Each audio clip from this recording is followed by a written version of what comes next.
নমস্কার, আমি জ্যোতিষ সম্রাট রতন শাস্ত্রী, বাস্তবিক এবং হস্তরেখাবিদ, সংঘদত্তবিদ।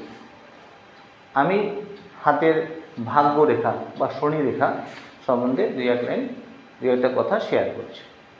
ভাগ্যরেখা সবার হাতে থাকে না। ভাগ্যরেখা না থাকলেই তার ভাগ্য হবে না, ভাগ্যের জীবনে ভাগ্য ফল পাবে না তা না, কিন্তু তাদের কঠোর পরিশ্রম করে ভাগ্যের উন্নতি ডেভেলপমেন্ট করতে হয়। কিন্তু যাদের হাতে ভাগ্যরেখা থাকে সেটা পরিষ্কার থাকলে তবেই তার ভাগ্যের ডেভেলপমেন্ট উন্নতি হবে। মানে আমি একটা পার্ট এখানে শেয়ার করছি। এখানে এই রেখাটাকে বলা হয় শনি রেখা, অথবা এই রেখাটাকে ভাগ্যরেখাও বলা হয়। অর্থাৎ ভাগ্যরেখা যদি শনির পর্বতের দিকে যায়, টেন্ডেন্সি থাকে, গতি থাকে, সেটাকে আমরা ভাগ্যরেখা বলতে পারি, আবার শনি রেখাও বলতে পারি। যদি কারোর হাতে এখান থেকে এই রেখাটা থাকে, সেক্ষেত্রে দেখা যাচ্ছে তাদের এটাকে ভাগ্যরেখা।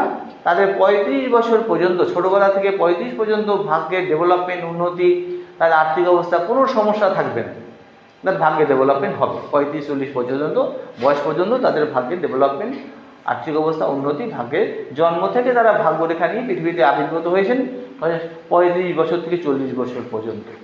কিন্তু যদি দেখা যাচ্ছে যে তাদের ভাগ্যরেখা নেই, এই ভাগ্যরেখাটা নেই, সেক্ষেত্রে দেখা যাচ্ছে তাদের এই বয়স অবধি পরবর্তীকালে ভাগ্যরেখা আছে, তাহলে এই বয়স অবধি তাদের ভাগ্যের ডেভেলপমেন্টের জন্য তাদের অনেক কঠোর পরিশ্রম করে ভাগ্যের ডেভেলপমেন্ট হবে।